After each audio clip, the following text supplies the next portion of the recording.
안녕하세요. 알리스터 맥그라스의 신학이란 무엇인가? 오늘은 5번째 시간입니다. 2부 자료와 방법론의 첫 번째 시간이기도 하고요. 제 5챕터의 제목은 서론, 예비적 고찰입니다. 기독교 신학의 구체적인 개념들을 다루기 전에 먼저 그 개념들이 발전해온 방식을 헤아려 볼 필요가 있습니다. 신학의 원천 자료는 무엇인가? 신학은 그 기초 개념과 주제를 어떻게 다듬어내는가? 이 책의 두 번째 주요 부분을 시작하는 이번 장은 기독교 신학 분과의 토대를 이루는 일반적인 주제들을 탐구합니다. 먼저 신앙의 의미하는 것이 무엇인지 살피는 일로 시작해 보겠습니다. 하나님을 믿는다고 말하는 것은 무엇을 의미할까요? 우선 신앙이라는 말의 의미를 두 가지로 구분해서 이해할 필요가 있는데요. 전통적으로 기독교 신학자들은 믿음의 내용들의 묶음으로 이해한 신앙과 믿는 행위로 이해한 신앙으로 구분해 왔습니다. 이러한 신앙의 객관적 측면과 주관적 측면의 관계는 신학 저술들에서 반복적으로 논의되고 있습니다. 신앙을 바르게 이해하기 위해서 이 두 요소가 모두 필요하다는 점에는 교파 구분을 초월해 모두가 동의하죠.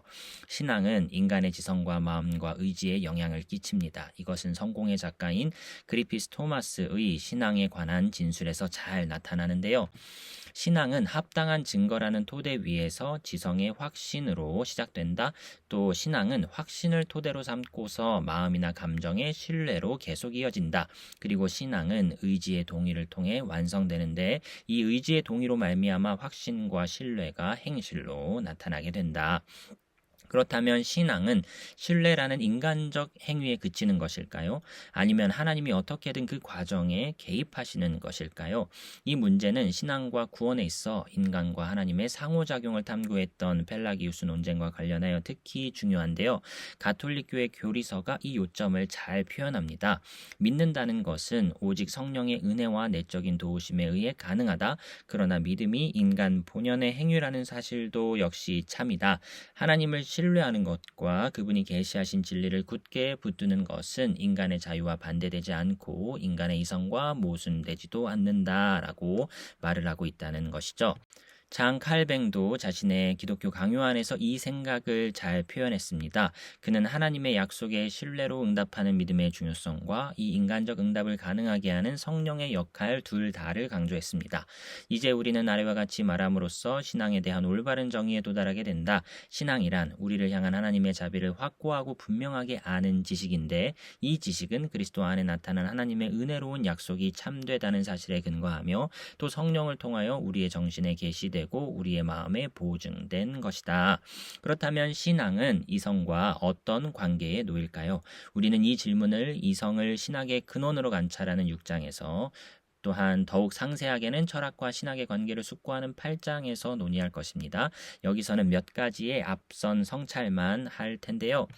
최근에 신앙과 이성의 관계를 다룬 중요한 논의 가운데 하나를 1998년 교황 요한 바오로 2세가 공표한 회칙 신앙과 이성에서 볼 수 있다라고 맥그라스는 소개합니다. 이 회칙은 신앙과 이성이 함께 작용한다는 선언으로 시작하는데요. 인간은 진리를 알고자 갈망하고 끊임없이 그것을 찾고 있다. 인간의 마음속 깊은 곳에 하나님을 향한 갈망과 향수의 씨앗이 숨어 있다. 그렇다면 이성이 홀로 인간을 그 진리로 인도할 수 있을까? 이 회칙에서는 진리를 향한 인간의 적법한 탐구라는 말로 철학에게 멋진 찬사를 보내는데요. 철학은 인간의 가장 고상한 과제들 가운데 하나이며 실존의 궁극적인 진리를 찾고자 하는 열망으로 이루어진다. 그러나 외부 도움이 없는 인간 이성은 삶의 신비를 완전히 꿰뚫어 통찰하지 못한다.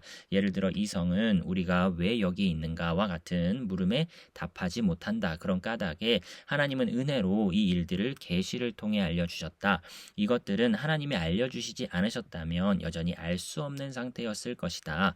계시를 통해 우리에게 알려진 진리는 인간 이성이 고안해낸 논쟁의 산물도 아니고 그것의 완성도 아니다 라고 하면서 계시의 필요성과 이성의 어떠한 합리적인 도움을 양쪽을 다 긍정하는 진술을 하고 있다는 것을 알 수 있습니다. 이 교황 회칙에서는 신앙이 세상의 증거와 상충하는 맹목적 신뢰가 아니라는 점을 강조합니다. 오히려 이 세상 안에는 기독교인은 세상이 하나님의 피조물이라고 믿고 있죠. 하나님의 존재와 본성을 나타내는 실마리들이 촘촘히 박혀 있다고 주장합니다. 또 회측은 바울이 아테네의 아레오파고에서 행한 설교를 토대로 자연의 경이로움과 우리 내면에 있는 신성에 대한 인간적 감각으로부터 하나님의 존재를 추론하는 것이 전적으로 합리적인 일이라고 주장합니다. 이것들은 물론 증거는 아닙니다. 그러나 그것들은 신앙의 기본 주제들을 확인하고 보강해주는 자료는 될 수 있다라고 말하는 것이죠. 믿게 된 이후에 우리는 믿음의 내적 동인과 구조에 대한 이해를 갈망하게 됩니다. 이것은 안셀무스의 표제어인 이해를 추구하는 신앙에서 표현된 근본 사상이기도 하였죠. 신학의 정의에 대해 알아보겠습니다. 신학이라는 용어는 일반적으로 종교의 개념들에 관한 체계적 연구를 의미하며 그 개념들의 자료와 역사적 발전, 상호관계, 삶의 적용 등을 다룹니다. 특수한 의미에서 기독교 신학이란 기독교 신학의 개념들에 관한 체계적 연구를 의미하며 그 연구에서는 다음과 같은 쟁점들을 다룬다고 볼 수 있는데요. 첫 번째, 신학의 자료. 신학의 핵심 과제는 기독교의 개념들이 근거로 삼는 자료들이 무엇인지 또 그 자료들이 서로 어떻게 관계되는지를 밝히는 것입니다. 대부분의 기독교 신학자들이 이 자료에는 성경, 전통, 이성, 경험이 포함된다고 봅니다. 기독교 신학에서는 이 네 요소의 우선순위를 어떻게 정할 것인지를 두고 커다란 논쟁이 일어나기도 했습니다. 둘째, 신학의 발전. 이것은 기독교 개념들이 세월이 흐르면서 변화된 방식과 관계가 있습니다. 기독교 신학의 이 측면을 가리켜 보통 역사신학이라고 부릅니다. 셋째, 신학의 통일성. 이것은 기독교의 개념들이 서로 연결되어서 총체적인 실제상을 제공하게 되는 방식을 다룹니다. 영국의 신학자 찰스 고어가 기독교 교의의 놀라운 통일성이라는 말을 했는데 이것은 개념들이 서로 연계되어 이룬 체계, 곧 서로 관계를 맺고 지원해주는 지적인 그물망을 의미합니다.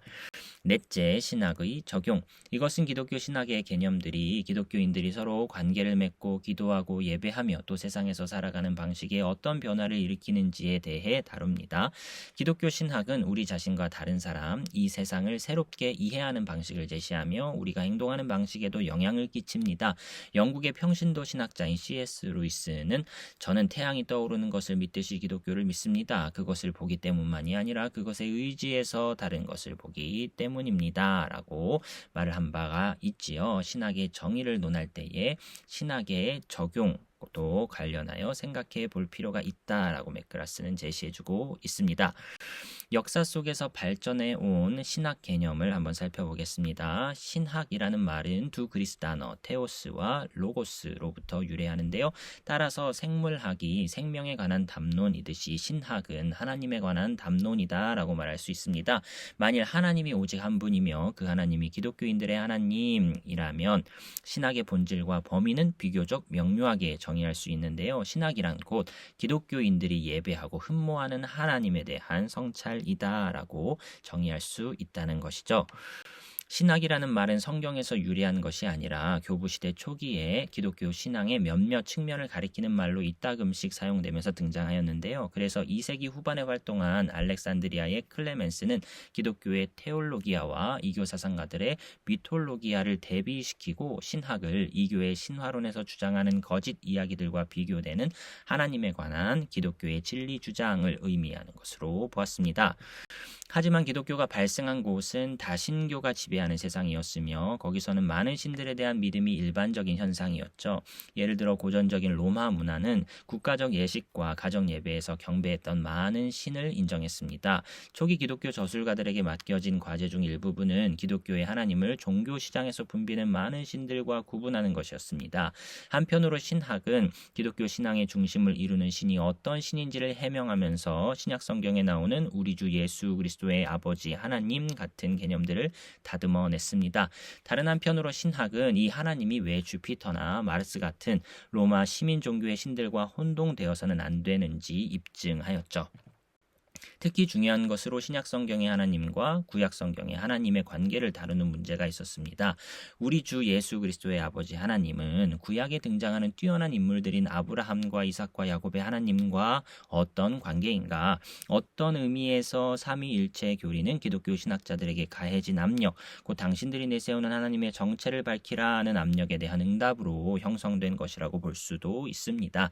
시간이 흐르면서 다신론이 시대에 뒤떨어지고 유치한 것으로 것으로 보이기 시작했습니다. 신은 오직 하나이며 그 신은 곧 기독교의 하나님이라는 가정이 널리 퍼져나가 중세 초기에 이르러 유럽에서는 그러한 주장이 자명한 것으로 인정되었죠. 초기에는 신학이 하나님에 관한 교리를 뜻하는 것으로 받아들여졌으나 12, 13세기에 이르러 중세의 큰 대학교들, 예를 들어 파리 대학교나 옥스포드 대학교가 설립되기 시작하면서 대학교에서 이루어지는 기독교 신앙의 체계적인 연구에 적합한 이름이 필요했습니다. 라틴어 테올로기아가 성스러운 학문 분과를 의미하게 되면서 하나님에 관한 교리를 넘어서 기독교 교리 전체를 포괄하는 말이 되었죠. 최근에 와서는 인간 현상으로서의 종교에 관한 연구로 관심이 옮겨갔습니다. 종교학이나 종교 연구는 종교적인 문제들을 탐구하는 일과 관계가 있습니다. 실제로 오늘날 신학이라는 용어는 헌신하는 관점에서 종교를 연구하는 것을 가리키며 이에 반해 종교학은 비판적이거나 중립적인 자리에서 연구하는 것을 말합니다. 어떻게 신학은 학문의 교과 과정 속에 자리 잡게 되었을까요? 초기 교회 시대의 신학은 주로 교회 안에서 수행되었습니다. 신앙의 지적 내용을 확고히 이해하는 것은 기독교의 가르침, 설교, 변증의 필수 요소로 간주되었죠. 신학이 학문의 한 분야로 자리 잡는 역사에서 가장 중요한 계기는 12세기의 서부 유럽에서 대학교들이 설립된 일일 것입니다. 파리, 볼로냐, 옥스포드 같은 중세의 위대한 대학교들은 일반적으로 교양, 의학, 법학, 신학을 공부하는 4개의 학부를 두었죠. 처음에 서유럽에서 기독교에 관한 연구는 대성당과 수도원에 부설된 학교를 중심으로 이루어졌습니다. 일반적으로 신학은 이론적인 주제가 아니라 기도와 영성과 같은 실제적인 문제들을 다루는 일이라고 생각되었죠. 그러나 대학교들이 설립되면서 기독교 신앙에 대한 학문적 연구가 점차로 수도원과 대성당을 벗어나 공공의 영역으로 옮겨갔습니다. 13세기 파리 대학교에서는 신학이 하나님에 관한 믿음이 아니라 기독교 신앙 일반에 대한 체계적인 논의를 의미하는 말로 널리 사용되었죠. 그 말에 일반적인 용법이 확립되는 데 결정적인 역할을 한 저술이 등장하였는데 바로 토마스 아퀴나스의 신학 대전이었습니다. 신학은 점차 실제적인 학문이 아니라 이론적 학문으로 받아들여지게 되었던 것이죠. 신학을 사변적이고 이론적인 학과라고 본 토마스 아퀴나스의 주장이 신학자들 사이에서 점차 큰 인기를 얻게 됩니다. 이 일이 중세의 많은 영성 저술가들을 놀라게 했으며 그 중에서 특히 토마스 아켄피스는 이런 현상이 하나님께 대한 순종으로 이끌기보다는 하나님에 관한 사변을 조장한다고 생각했습니다. 종교개혁 시대에는 마틴 루터와 같은 사상가들이 신학의 실제적인 측면을 되살리려고 노력했는데요. 장 칼뱅이 1559년에 설립한 제네바 아카데미는 처음부터 목회자의 신학 교육에 관심을 두었으며 교회의 목회 사역에서 실제로 필요한 것에 방향을 맞추었습니다. 이처럼 신학을 기독교 사역의 실제적 문제들과 관련된 것으로 보는 전통은 개신교의 많은 신학교와 대학에서 계속 유지되었습니다. 그러나 대학교를 배경으로 활동한 후기의 개신교 저술가들은 비록 영성과 윤리 분야에서는 신학이 분명히 실천적인 특성을 지닌다는 점을 인정하면서도 대체로 신학을 이론적인 학과로 보는 중세의 사고방식으로 복귀하였습니다. 18세기에 계몽주의가 등장하면서 특히 독일에서 신학이 대학교 안에 속한 것에 대해 문제가 제기되었습니다. 계몽주의 사상가들은 학문의 탐구가 어떠한 외적 권위나 지적 선입견으로부터도 자유로워한다고 주장하였는데요. 신학은 합리적 분석이 아니라 기독교의 신조들이나 성경에 나오는 신앙의 조항들에 근거한 것이요. 그렇기 때문에 신뢰할 수 없는 것으로 여겨졌던 것이죠. 점차로 신학은 시대에 뒤처진 것이라고 생각되었습니다. 철학자 임마누엘 칸트는 대학교의 철학부가 진리를 추구하는 일을 담당하며 그에 반해 다른 학부들, 신학이나 의학, 법학 이런 학부들은 윤리라든가 건강과 같은 이제 실제적인 문제들을 다룬다고 주장하였죠. 점차 철학이 진리와 관련된 쟁점들을 다루는 분과로 받아들여지게 되었으며 대학교의 신학부가 계속 존립하는 것을 정당화하기 위해서는 다른 근거를 찾아야만 했습니다. 강력한 세속의 물결을 수용한 나라들에서는 사실상 대학교 교육과정에서 기독교 신학이 제외되었습니다. 1789년의 프랑스 혁명 때에는 공교육에서 기독교 신학을 완전히 배제하는 일련의 조치들이 이루어졌죠. 하지만 오늘날 서구에서 특히 북아메리카에서 큰 영향력을 행사하는 것은 세속적 사고가 아니라 다원주의적 사고방식인데요. 이러한 형편에서는 기독교 신학이 공교육에서 독특한 지위를 누리는 것은 다른 종교들에 비해 한 종교에게만 특혜를 주는 것으로 여겨져 문제가 됩니다. 이러한 흐름의 여파로 다양한 종교를 아우르는 종교학부가 주립대학교들에 설립되기 이르렀습니다. 따라서 이러한 맥락에서 기독교 신학을 가르칠 수 있게 되었어도 어디까지나 전반적인 종교 연구의 한 부분으로 취급되었던 것이죠. 이러한 이유로 해서 현재 기독교의 신학교육과 연구는 주로 신학교 안에 보금자리를 트는 방향으로 바뀌고 있으며 그 안에서 훨씬 더 헌신한 태도로 여러 주제를 다룰 수 있게 되기는 하였습니다. 이제 다음으로 신학의 구조를 둘러보고 그것을 이루는 다양한 요소들을 살펴보겠습니다.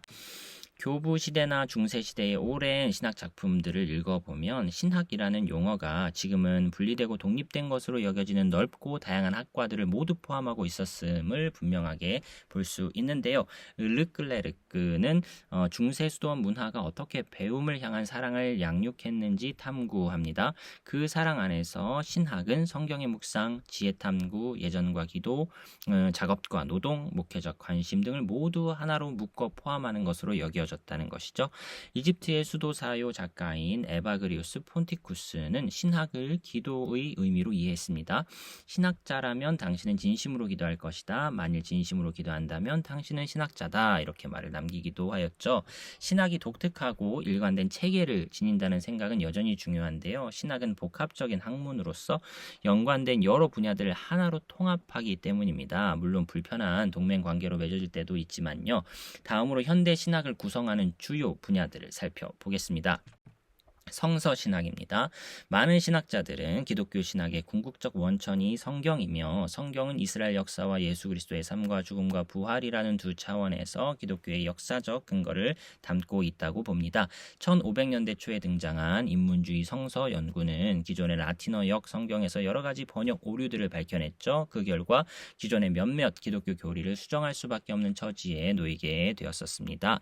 16세기의 종교개혁은 신학이 성서에서 완전히 격리되어 온 시대를 끝내고 다시 신학과 성서를 조화시키고자 노력한 운동이다라고 말할 수가 있겠습니다. 조직신학입니다. 조직신학이라는 용어는 신학의 체계적인 조직화로 이해되어 왔습니다.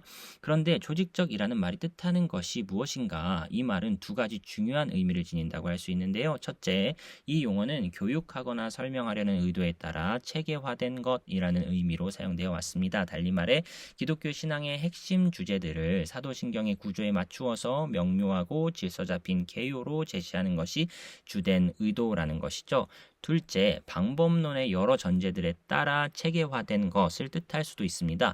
즉 어떻게 지식을 얻는가에 관한 철학적 개념들이 자료가 배치되는 방식을 결정한다는 것이죠. 고전 시대의 신학에서는 신학의 내용을 일반적으로 사도신경이나 니케아 신조의 순서에 따라 곧 신론에서 시작해 종말론으로 끝나는 것으로 배열하였습니다. 근대에 들어와서는 이제 방법론의 쟁점들이 훨씬 더 중요하게 되었으며 그 결과 프롤레고메나라는 문제가 비중 있게 다루어지게 되는데요. 이러한 관심에 크게 영향을 받은 근대 조직신학 저술로는 1821년과 1822년에 걸쳐 초판이 나온 슐라이어마허의 기독교 신앙을 들 수 있습니다. 이 책에서는 인간 경험의 분석과 밀접한 관계가 있다는 전제에 따라 자료의 구성이 이루어지는데요.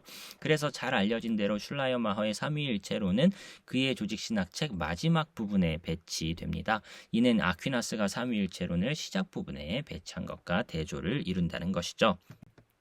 철학적 신학이 있습니다. 신학은 그 자체가 지적인 학문으로 유사 이래로 인간의 호기심을 자극해온 수많은 물음을 다룹니다. 하나님은 존재하는가? 하나님은 어떤 모습일까? 우리는 왜 여기 존재하는가? 이런 물음들은 기독교 공동체 안에서뿐만 아니라 밖에서도 제기되죠. 그렇다면 이 양편의 논의들은 서로 어떻게 관계를 맺는가? 하나님의 본성에 관한 기독교의 논의는 서구 철학 전통의 논의와 어떤 관계가 있는가? 공통된 기반이 있는가? 철학적 신학을 달리 설명한다면 기독교 신앙과 다른 지적 활동 사이에서 공통된 근거 찾기라고 부를 수 있을 것입니다. 비종교적인 논증이나 고찰에서 출발해 종교적 결론을 도출해내는 철학적 신학적의 사례로 흔히 거론되는 것이 토마스 아퀴나스의 5가지 길, 5가지 신존재 증명이다라고 말할 수가 있겠습니다. 철학적 신학은 또한 개념들을 명료화하는 중요한 역할을 맡는데요. 커다란 신학 논쟁들에서 다룬 다루었던 문제들은 철학적으로도 중요한 주제들이었으며 엄밀한 철학적 성찰에 의해 규명할 수 있는 문제들이었죠. 하나님과 시간의 관계, 하나님의 불변성과 전능 개념, 그리고 인식의 근거와 확실성 같은 쟁점들이 그 예에 속합니다. 철학적 신학이라는 일반적 분야는 현대 철학에서 가장 흥미있는 분과 가운데 하나로 널리 인정되고 있는데요. 엘빈 플랭팅과 그리고 니콜라스 월터 스트로프와 같은 사상가들이 다양한 신학 분야에 크게 기여를 한 인물로 꼽히고 있습니다. 역사 신학을 살펴보겠습니다. 신학에는 역사가 있습니다. 이 통찰은 너무 쉽게 무시되는데 특히 철학적 성향이 두드러진 사람들이 그렇다고 볼 수 있는데요. 기독교 신학이란 각 시대가 최상의 방법이라고 여기는 것에 비추어서 신앙의 기초 자료들을 이해하려는 시도라고 말할 수 있습니다. 이 말의 의미는 곧 지역의 환경이 신학의 형성에 주요한 영향을 미친다는 것입니다. 기독교 신학은 역사의 모든 시대에 적용되는 하나님의 구원 행위를 다루며 그런 까닭에 보편적이라고 주장되지만 신학은 또한 특정 문화들 속에서 경험되는 하나님의 구원 사역을 다룬다는 점에서 특수성을 지니죠. 특정한 상황에서 복음을 따라 살고자 애쓰는 사람들의 인식과 한계에 의해 형태가 정해진다는 것입니다. 그러므로 기독교의 보편성과 그 특수한 적용은 모순되기보다는 서로를 보완하는 것으로 보아야 하겠다는 것이죠. 역사 신학은 개념들이 발전하거나 특별한 형태를 지니게 된 역사적 상황을 탐구하는 것을 목표로 삼는 신학의 한 분과입니다. 역사 신학은 상황과 신학의 관계를 밝히는 것을 목표로 하죠. 예를 들어 라틴 아메리카의 해방 신학이 제시하는 구원 개념이 어떻게 그 지역의 사회 경제적 상황과 밀접하게 연관되었는지를 보여주었던 것처럼요. 기독교가 그 배경이 되는 문화로부터 무의식적으로 여러 개념과 가치들을 받아들인다는 점은 너무도 자명하기에 재차 언급할 필요도 없어 보입니다.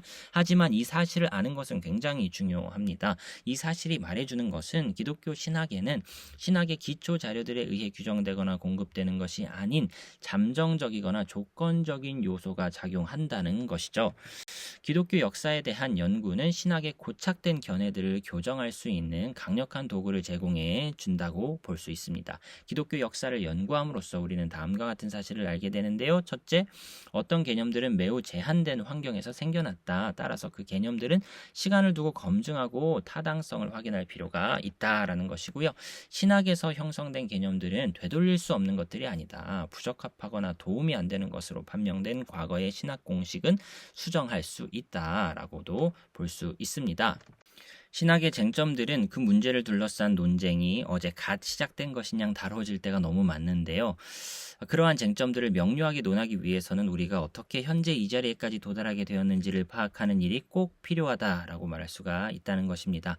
게다가 과거에 여러 쟁점들을 둘러싸고 이루어진 논의들은 현재에도 중요한 자료가 됩니다. 칼 바르트나 칼 라너 같은 신학자들이 얼마나 자주 과거의 사상가나 논쟁들과 대화를 나누었는지 알지 않고서는 그들을 이해하는 것이 불가능하다라고 말할 수 있습니다.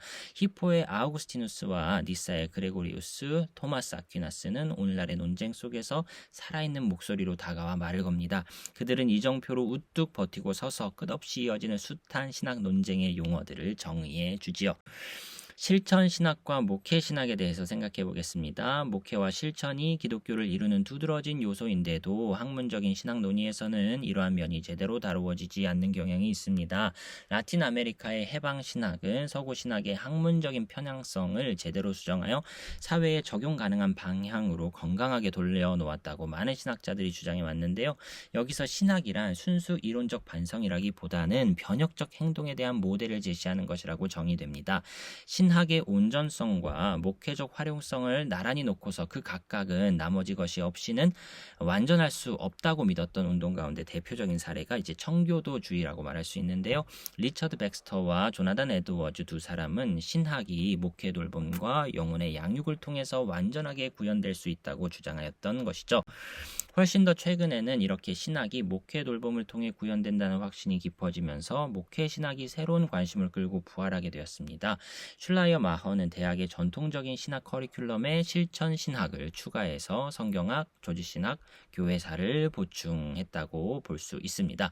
목회 신학은 우리가 믿음으로 살면서 부딪히는 문제와 도전들 앞에서 어떻게 행동해야 하는가라는 물음에 답을 주려고 애쓴다라고도 말할 수가 있겠습니다.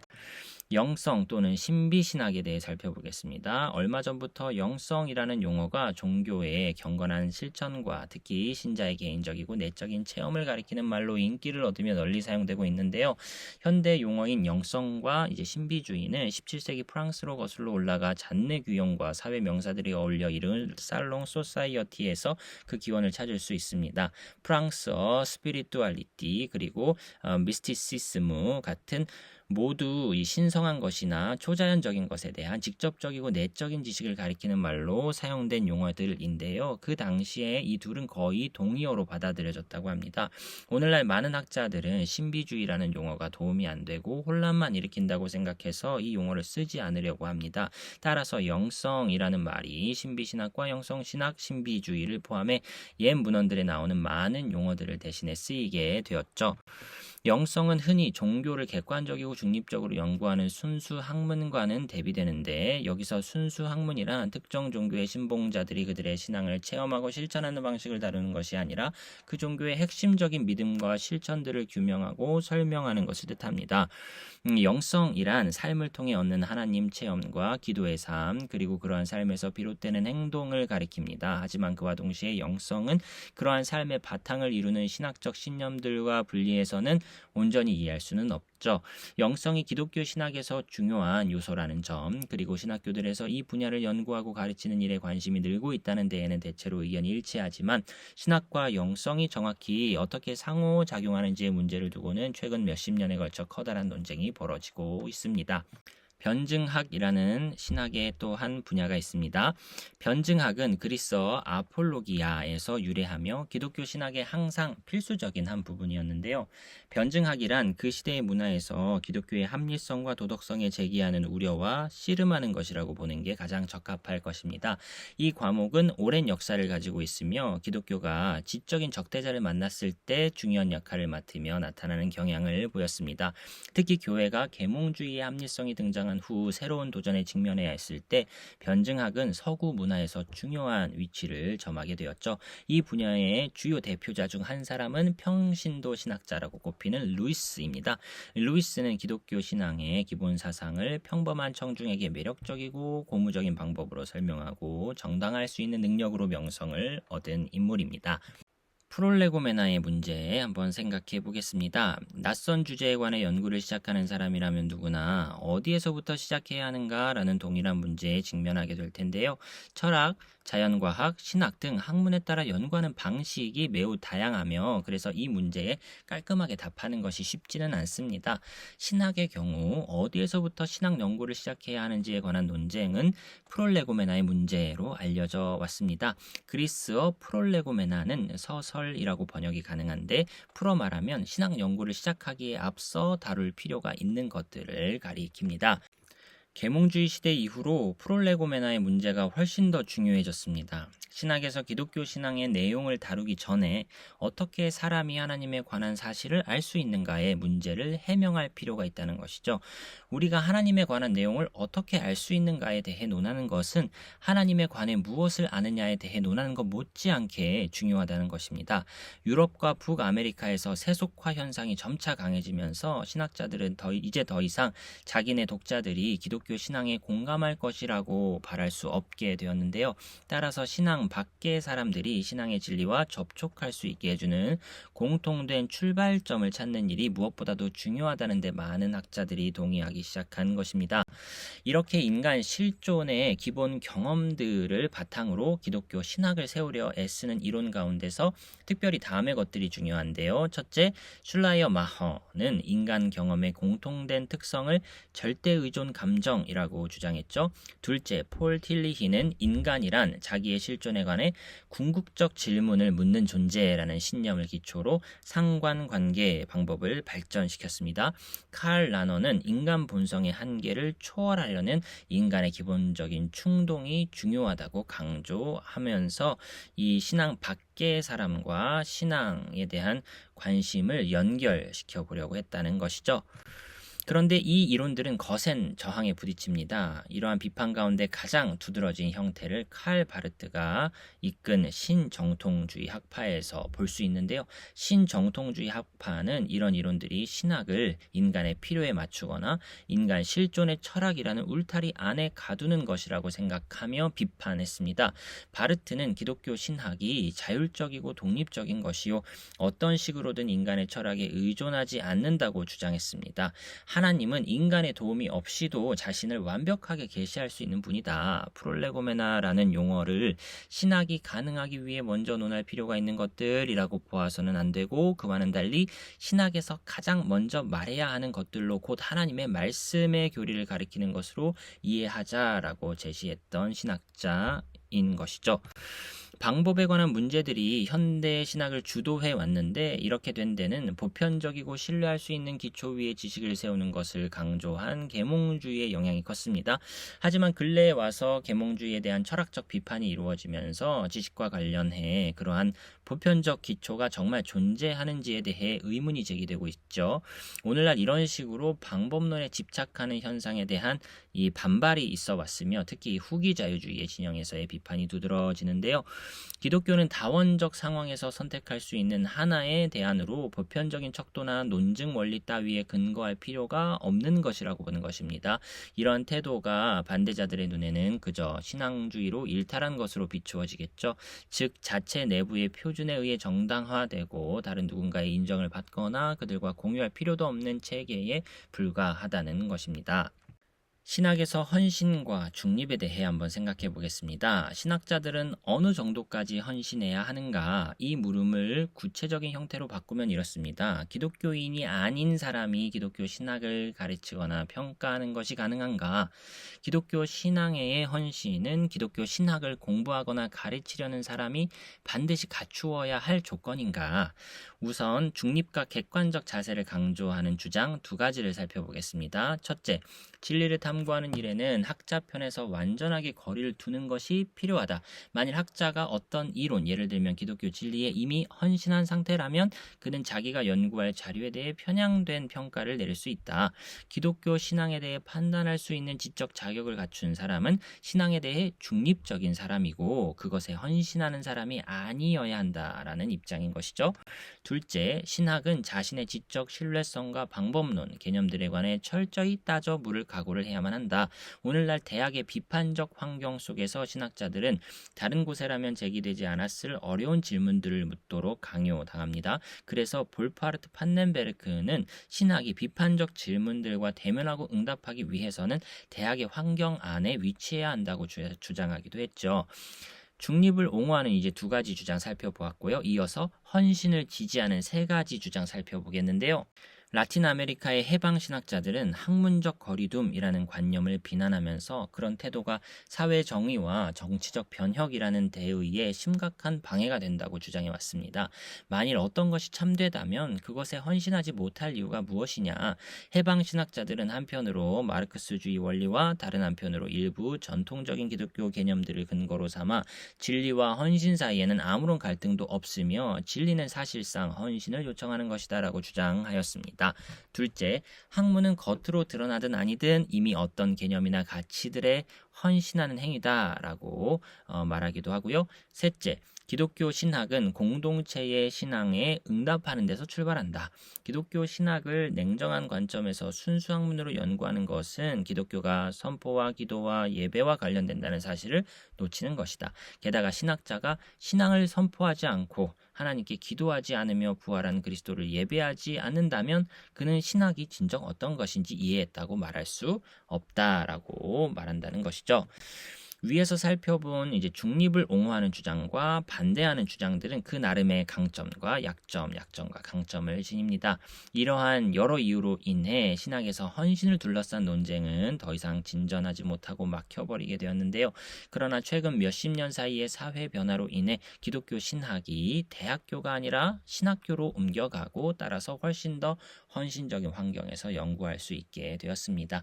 미국에서는 앞에서 살펴본 이러한 흐름의 결과로 기독교 종교가 아닌 다양한 종교들이나 종교 일반에 대해 연구하는 종교학부가 탄생하기도 했는데요. 기독교 신학을 공부하는 학생들은 대체로 목사 안수를 받는 데 목적이 있으므로 이러한 현상은 학생들이 기독교 신학을 가르치는 신학교로 몰리게 하는 결과를 낳았습니다. 이와 마찬가지로 미국의 많은 현대 복음주의 신학자들은 세속대학의 종교학 학부보다는 신학교 환경 안에서 활동하기를 선호하기도 합니다. 정통과 이단에 대해 생각해 보겠습니다. 역사적 측면에서 정통과 이단이라는 개념을 볼 때 특히 초대교회와 관계가 깊은데요. 이 개념들은 어떻게 생겨났는가? 이단을 정통에서 타락한 것으로 봐야 할까? 독일의 역사학자 발터 바우어는 초기 기독교의 정통과 이단이라는 작품에서 초기 기독교에서는 교회의 일치를 교리의 차원이 아니라 한 분이신 주님과의 관계라는 면에서 다루었다고 주장하는데요. 계속해서 바우어는 초기 교회에서 용인되었던 다양한 견해들이 후기 교회에 와서 점차 의심스러운 것으로 생각되기 시작했다고 말합니다. 바우어에 의하면 정통주의는 로마 교회의 힘이 점차 커지면서 나타난 것으로 로마 교회는 자기 견해를 다른 이들에게 강요하면서 자신이 거부하는 견해들을 가리키기 위해 이단이라는 말을 사용하였다라고 말합니다. 정통과 이단을 가르는 기준이라는 것이 바우어가 보기에는 매우 독단적이었다는 것이죠. 바우어가 교리적 표준이라는 개념에 반감을 품었던 것은 그런 교리적 표준들이 기독교에서 후기에 등장한 것이라는 확신이 있었기 때문입니다. 최근에 와서 이러한 바우어의 주장은 크게 비판을 받고 있으며 앞으로도 계속 살아남을 수 있을지 확실치 않습니다.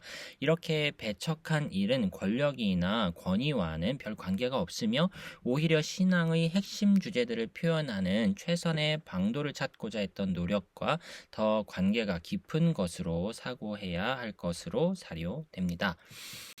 신학적 측면에서 정통과 이단을 살펴보면요. 이단은 신학적으로 중요한 문제죠. 이 사실을 가장 잘 보여주는 것이 이단에 관한 가장 중요한 논의 가운데 하나인 슐라이어 마허의 기독교 신앙입니다. 슐라이어 마허는 이단을 가리켜 기독교의 겉모양은 갖추고 있으나 그 본질에서는 모순된 것이라고 주장하였는데요. 기독교 안에서 경험하는 모든 종교적 감정이 예수가 이룬 구속과 관련된다는 것이 기독교의 독특한 본질이라고 할 때 이단이 발생하는 방식을 두 가지로 말할 수 있다. 다시 말하자면 이렇다.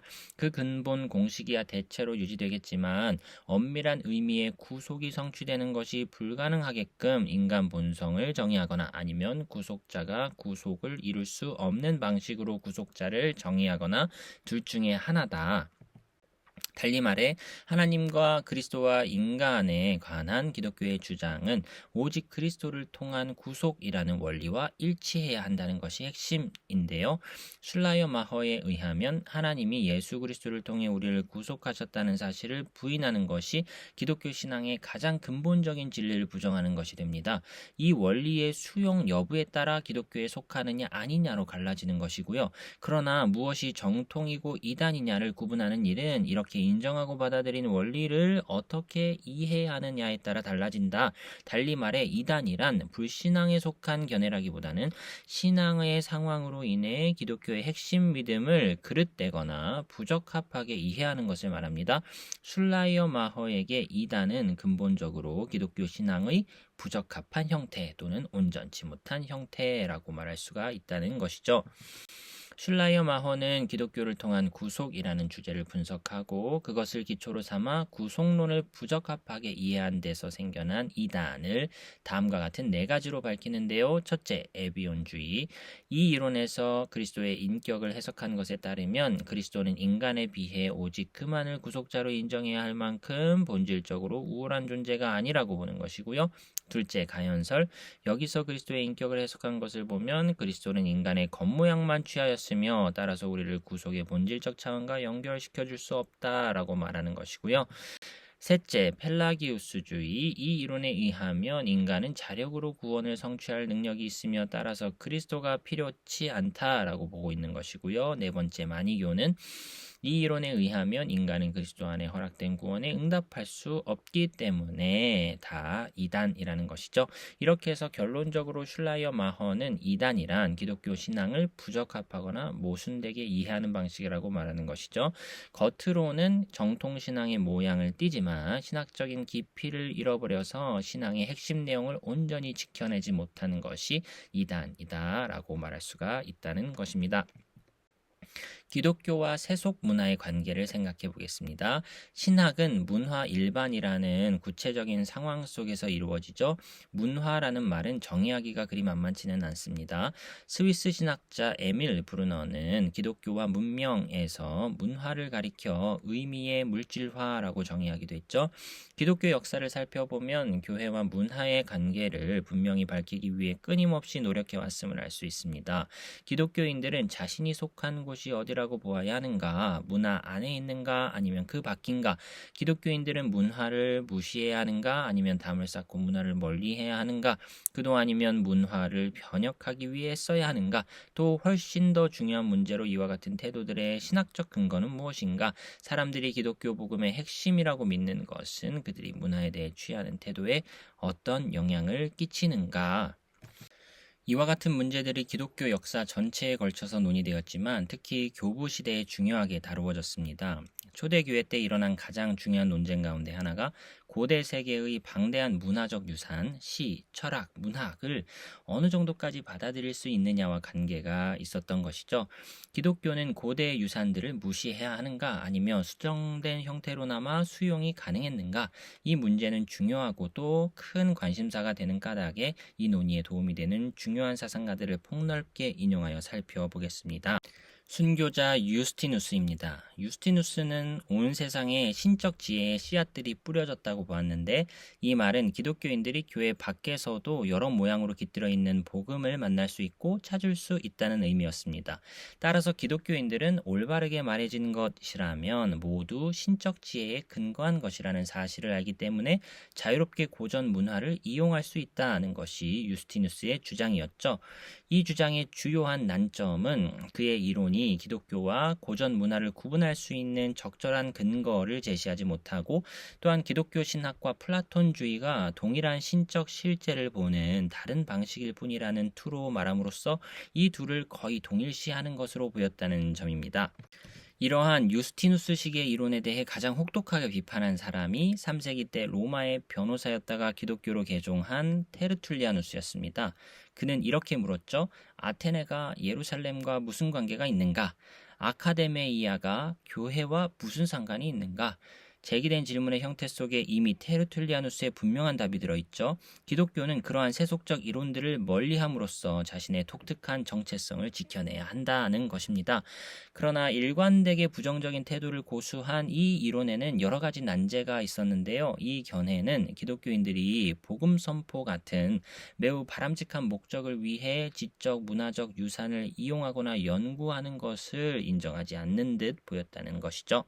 히포의 아우구스티누스는 고전 문화의 비판적 수용이라는 이름이 딱 어울리는 이론을 발전시켰습니다. 아우구스티누스가 보기에 상황은 출애굽 당시 이스라엘이 이집트의 노예 상태에서 탈출했을 때와 비슷했습니다. 이스라엘은 이집트의 우상들을 버리고 나왔지만 이집트의 금과 은은 가지고 나왔는데 그 보화들을 더 적합하고 좋은 일에 쓰기 위해서였다라는 것이죠. 그렇게 그 보화들은 전보다 더 고귀한 목적을 위해 해방되었다라고 말하는 것입니다. 이렇게 해서 기독교 신학과 예전과 영성이 고대 세계의 문화 전통과 창조적으로 상호작용하게 되는 환경이 형성된 것이죠. 이는 의심할 바 없이 인류의 지성사에서 이루어진 가장 흥미롭고 풍요로운 문화적 상호교류의 한 사례다라고 맥그라스는 평합니다. 20세기에 리처드 니버라는 인물이 있는데요. 근래에 와서는 미국의 사상가 리처드 니버가 제시한 신학들이 이 쟁점을 다루는데 유용한 도구로서 널리 받아들여지고 있습니다. 니버는 널리 알려진 그리스도와 문화에서 5가지 신학 패러다임 곧 뼈대를 제안하였는데요. 이 책은 1949년 1월과 2월에 텍사스주 오스틴 신학교에서 행한 강연을 기초로 저술되었습니다. 이 5가지 패러다임은 이상적 유형 유형으로 간주해야 할 것입니다. 어떤 개인이나 그룹도 그 유형과 정확하게 일치하지는 않을 것이며 한 유형의 대표자가 자주 다른 유형의 특성도 함께 나타낼 것이라는 점에 유의하자는 것입니다. 니버가 제시한 5가지 견해 다음과 같습니다. 첫째, 문화와 대립하는 그리스도입니다. 이 견해에서는 문화를 반대하여 거부하고 문화에서 완전히 분리되는 것을 중요하게 여깁니다. 이 견해에 의하면 하나님 나라의 가치는 세상의 가치와 대립한다. 앞서 살펴보았듯이 테르툴리아누스가 이 범주에 속하죠. 제세례파 사상가들도 이 범주에 속하는데요. 제세례파 사상가들은 시골에다 대안적인 기독교 공동체를 세울 필요가 있다고 주장합니다. 그들은 세속의 권력이나 권위와는 어떤 관계도 맺기를 거부했으며 특히 폭력 사용을 부정하였죠. 이 점과 관련해서 급진 사상가들과 사회 및 문화와의 적극적인 교류를 주장한 주류 종교개혁자들인 루터와 칼뱅 등의 사이에서 갈등이 빚어지는 것을 볼 수도 있습니다.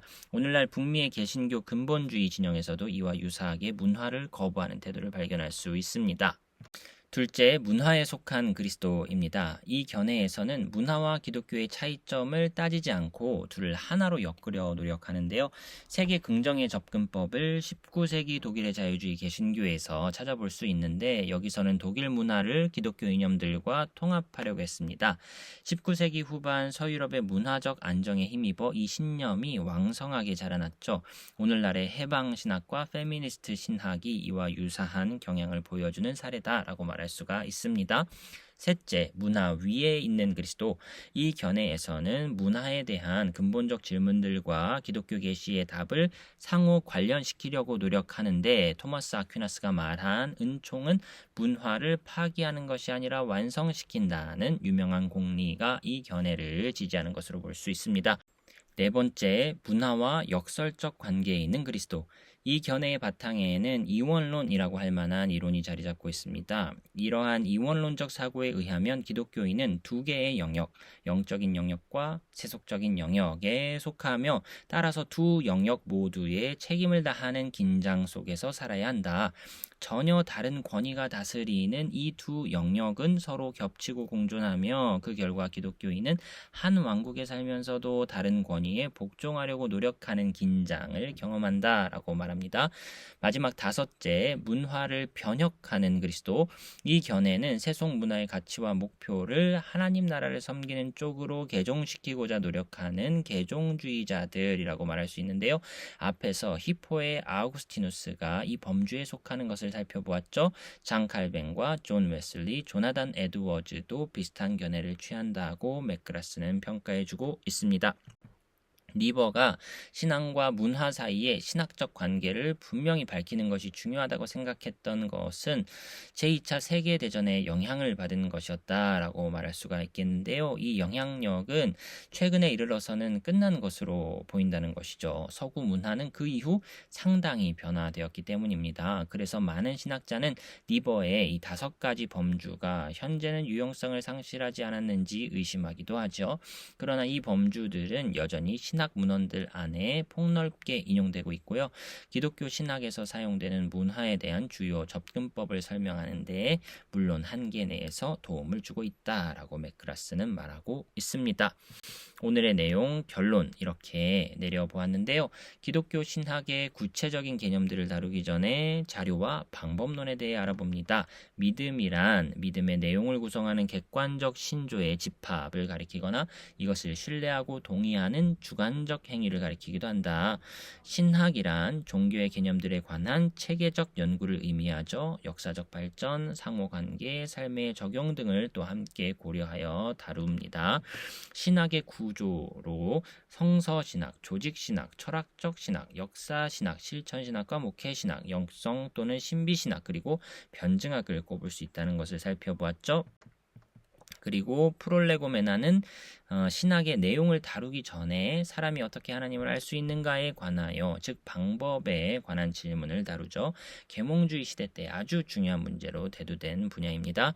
신학을 하는 사람은 믿음을 가진 자여야 하는지 아니면 중립을 지켜야 하는지에 대한 논의도 있었습니다.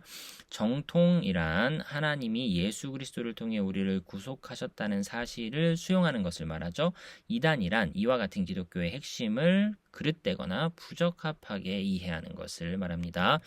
기독교와 세속 문화와의 관계를 어떻게 이해하느냐에 대한 신학자마다 다양한 입장들이 있는데요. 아우구스티누스는 문화의 비판적 수용의 입장을 표했고 칼뱅이나 웨슬리, 조나단 에드워즈가 이와 같은 입장에 선다라고 살펴보았습니다. 오늘 내용은 여기까지 이렇게 마무리하고요. 다음 시간에 제 6번째 챕터 신학의 자료 다루어 보도록 하겠습니다. 오늘도 긴 시간 수고 많으셨습니다.